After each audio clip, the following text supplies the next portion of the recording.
علامہ پیر عرفان الہی صاحب ہمارے ساتھ تشریف فرما ہے. کیا فرماتے ہیں اتحاد امت کا اور پوری امت کو جسد واحد کہا گیا؟ قاری صاحب نے بھی حدیث مبارکہ بیان کی کہ جسم کے ایک حصے کو تکلیف پہنچتی ہے تو پورا جسم جو ہے وہ اس تکلیف کو محسوس کرتا ہے، اور اس وقت جو صورتحال ہے اس کے تناظر میں کیا فرماتے ہیں اتحاد امت کی ضرورت اور اہمیت؟ بسم اللہ الرحمن الرحیم. بہت شکریہ سرور بھائی. اتحاد قوت کا نام ہے، یونٹی کا نام ہے، اور نبی رحمت صلی اللہ علیہ وآلہ وسلم نے جیسا کہ مفتی صاحب قبلہ نے حدیث پاک سنائی تھی، اور ایک حدیث مبارکہ میں نبی رحمت صلی اللہ علیہ وسلم ارشاد فرماتے ہیں مومن وہ ہے کہ جس سے دوسرے کو تکلیف نہ پہنچے اور دوسرے کا درد اس کا درد بن جائے. یعنی اتحاد کی اگر آپ مثال لیتے ہیں تو شہد کی مکھیوں سے ہم سیکھیں کہ چھوٹی چھوٹی مکھیاں ہیں، لیکن جب وہ بیٹھی ہوتی ہیں تو کسی کی جرت نہیں ہوتی ان کو پتھر مارے. اگر کوئی پتھر ان کی طرف پھینکتا ہے تو وہ ساری کی ساری یکجا ہو کر مکمل اتحاد اور یونٹی کے ساتھ ایسا حملہ کرتی ہیں کہ کوئی بھی شخص ان کے پاس سے گزر جاتا ہے. اور اگر اس کے برعکس ہم دیکھیں کہ 10-15 کتے بھی ہوں بیٹھے اور ان کی طرف کو پتھر پھینکے تو وہ پتھر کو دیکھ کر بھاگ جاتے ہیں اور وہ مارنے والے کو کچھ نہیں کہتے، کیونکہ ان میں اتحاد نہیں ہے. تو اتحاد جو ہے امت مسلمہ کے لیے ایک ایسا عظیم پہلو ہے کہ جس کی مثال دیکھیں گے. اتحاد کا پہلو تھا کہ ادھر 313 نبی رحمت صلی اللہ علیہ وسلم کے غلام ہیں اور ہزاروں کا مقابلہ کر رہے ہیں، اور نبی رحمت صلی اللہ علیہ وآلہ وسلم کے غلاموں کے اندر اتحاد کی یہ صورت ہے کہ جب اخوت اور بھائی چارے کا وقت آتا ہے تو ہر کوئی ایک دوسرے کے ساتھ محبت، رواداری اور ایثار کے ساتھ پیش آ رہا ہے. شیخ سعدی علیہ رحمہ آپ فرماتے ہیں کہ آپ نے اتحاد کی ایک مثال دی ہے اپنے فارسی کی ایک ربائی کے اندر. اس کا ترجمہ کچھ یوں ہے، آپ فرماتے ہیں کہ تمام امت مسلمہ ایک جسم کی طرح ہیں. اگر کسی کو تکلیف پہنچتی ہے تو جیسے ایک عضو کو تکلیف پہنچے تو سارا جسم پریشان ہو جاتا ہے اور تکلیف میں کے مراحل سے گزرتا ہے. آپ فرماتے ہیں تمام امت کو جب تکلیف پہنچے تو اتحاد کا مطلب یہ ہے کہ ہر کسی کو اسی طرح تکلیف پہنچے جیسے ایک شخص کو پہنچ رہی ہے. آج امت مسلمہ کے ساتھ جو کچھ ہو رہا ہے ہمارے کشمیر کے اندر، فلسطین کے اندر اور پوری دنیا میں مسلمانوں کو جو زبوں حالی کا شکار ہیں، اس کی سب سے بڑی وجہ یہ ہے کہ ہمارے اندر نا اتفاقی ہے، اتحاد نہیں ہے. اور طاغوت یہود ہنوز جو ہے وہ یکجا ہو کر مسلمانوں پر حملہ آور ہیں. اور پھر جس طرح آپ نے ابتدا میں جناب اقبال کا شعر پڑھا تھا کہ یہ فاقہ کش جو موت سے ڈرتا نہیں ذرا، روح محمد اس کے بدن سے نکال تو.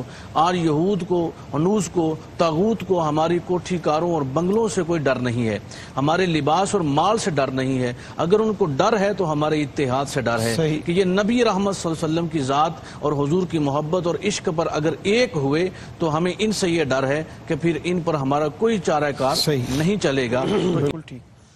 مسائل کا پیر صاحب ہم نے ذکر کر دیا، نشاندہی بھی ہو گئی اور علامہ کا بھی ذکر کافی اشعار میں ہو گیا. ایک ہوں مسلم حرم کی پاسبانی کے لیے، نیل کے ساحل سے لے کر تا خاک کاشگر. اقبال نے یہ کہا. کیا وہ عملی اقدامات جو ہیں وہ کرنے چاہیے یا ہو سکتے ہیں جس سے اتحاد امت کا خواب جو ہے وہ شرمندہ تعبیر ہو سکے؟ اور مجھے بتایا جا رہا ہے کہ بریک کا وقت ہے، واپس آ کے آپ سے جواب لیتے ہیں. ہمارے ساتھ رہیے، لوٹتے ہیں ایک چھوٹے سے وقفے کے بعد. آمدید کہتے ہیں بریک کے بعد آپ کو.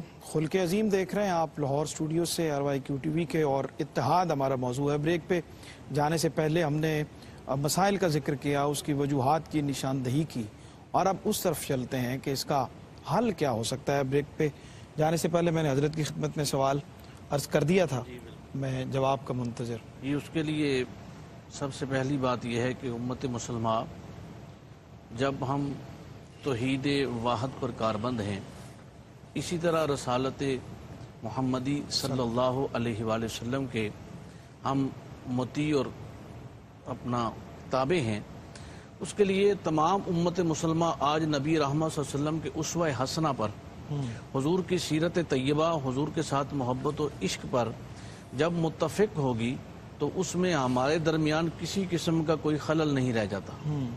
اس کے لیے لازم کیا ہے کہ نبی رحمت صلی اللہ علیہ وسلم کی اتباع ہم ہر حال میں کرتے ہیں. قرآن مجید فرقان حمید کا پیغام سب کے لیے ایک ہے. اب قرآن جو کہ یہ اللہ کی رسی ہے، ہم نے اس کو مضبوطی سے تھاما. رسالت مآب صلی اللہ علیہ وسلم کی ذات مطہرہ، خدا کی رسی ہے، ہم نے مضبوطی سے تھاما۔ اب جب ہم اطیع اللہ و اطیع رسول پر کاربند ہوئے تو پھر اس وقت اتحاد لازم ہو جائے گا۔ یہ ہمارے اندر جو نا اتفاقی ہے، ہمارے اندر یہ جو حسد کی بیماری ہے، ہمارے اندر جو ایک دوسرے کے ساتھ اختلاف ہے، وہ صرف اس امر پر ہے کہ ہم توحید و رسالت پر صحیح طریقے سے کاربند نہیں، ہم اپنی ذات اپنے فیصلے کرتے ہیں۔ ٹھیک، دین متین کی بات کو فالو کرنے سے پہلے ہم یہ دیکھتے ہیں کہ یہ بات مجھے سوٹیبل ہے کہ نہیں۔ جب ہم اس چیز سے نکلیں گے، جو اللہ اور اللہ کے رسول کا پیغام اور فرمان اور حکم ہے وہ سب کے لیے ہے، اور ہم ایک دوسرے کے ساتھ مکمل اتفاق اور اتحاد رکھیں گے، اور جب حبل اللہ کی رسی کو مضبوطی سے تھام لیں گے، ہمارے اندر سے یہ بیماریاں ختم ہو جائیں گی۔ یہ بیماریاں کیوں ہیں؟ اس کی سب سے بڑی وجہ یہ ہے کہ ہم نے اپنے معاملات کو کیا ہے۔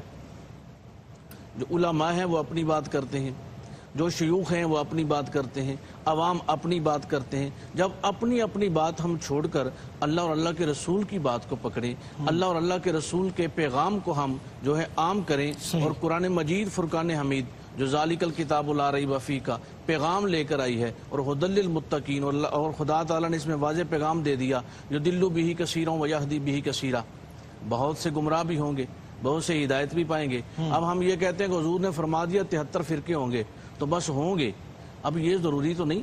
ہم یہ دیکھیں کہ قرآن ہمیں کیا بتا رہا ہے۔ 73 فرقے ہوں گے، لیکن فرقوں میں بٹنا اور اس سے قبل ہمارا توحید و رسالت کے ساتھ کیا تعلق ہے، اس کے لیے لازم یہ ہے کہ ہم تعلیمات تصوف، تعلیمات احادیث، اولیاء اللہ کے پاس بیٹھ کر اس چیز کو لازم پکڑیں۔ ٹھیک، اور پھر کیا ہوگا کہ امت مسلمہ کے اندر اتحاد کی دولت مکمل ہو جائے گی۔ بالکل ٹھیک، بالکل ٹھیک۔ غزوہ بدر یوم الفرقان ہے، یہ حق و باطل کا ایسا مارکہ ہے کہ جس کے اندر نبی اکرم صلی اللہ علیہ وآلہ وسلم نے میرے حبیب کی وہ ادا، بڑی ایک کریمانہ انداز ہے اور بڑے محبوبانہ لہجے اور انداز کے ساتھ جب خالق کائنات کی بارگاہ میں عرض کیا جاتا ہے کہ اے میرے رب، جو میرے تھے میں لے کر گیا ہوں آ، اور اگر اب ان کو آج شکست ہوئی تو قیامت تک کے لیے پھر تمہارا نام لینے والا۔ اللہ اکبر۔ یعنی وہاں یہ دعا نہیں کی گئی ربنا ظلمنا انفسنا، وہاں یہ کہا گیا کہ جو میرے تھے میں لے کر گیا ہوں۔ یہ ایسی محبوبانہ ادا ہے،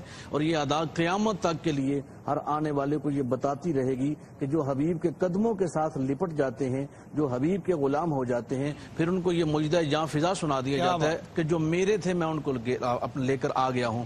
اور پھر ان کو ہوتا کیا ہے کہ ادھر ہزاروں کی تعداد میں مد مقابل کفار ہوں، لیکن ان کو ایک رات سلا کر ایسا فریش کر دیا جاتا ہے کہ وہ یہی جو مرد مجاہد اور مومنین آتے ہیں، اور ان کا حال یہ ہوتا ہے کہ اللہ رب العزت ان کو فتح و نصرت عطا فرما دیتا ہے، اور یہ قیامت تک کے لیے اسلام کی فتح ہے، اور اسی طرح جاری و ساری رہے گی۔ بالکل ٹھیک ہے جناب، بہت شکریہ قبلہ مفتی محمد رمضان سیالوی صاحب، جناب قاری محمد یونس قادری صاحب، جناب علامہ پیر عرفان الہی صاحب، اور جناب حافظ محمد ارشد نقشبندی صاحب۔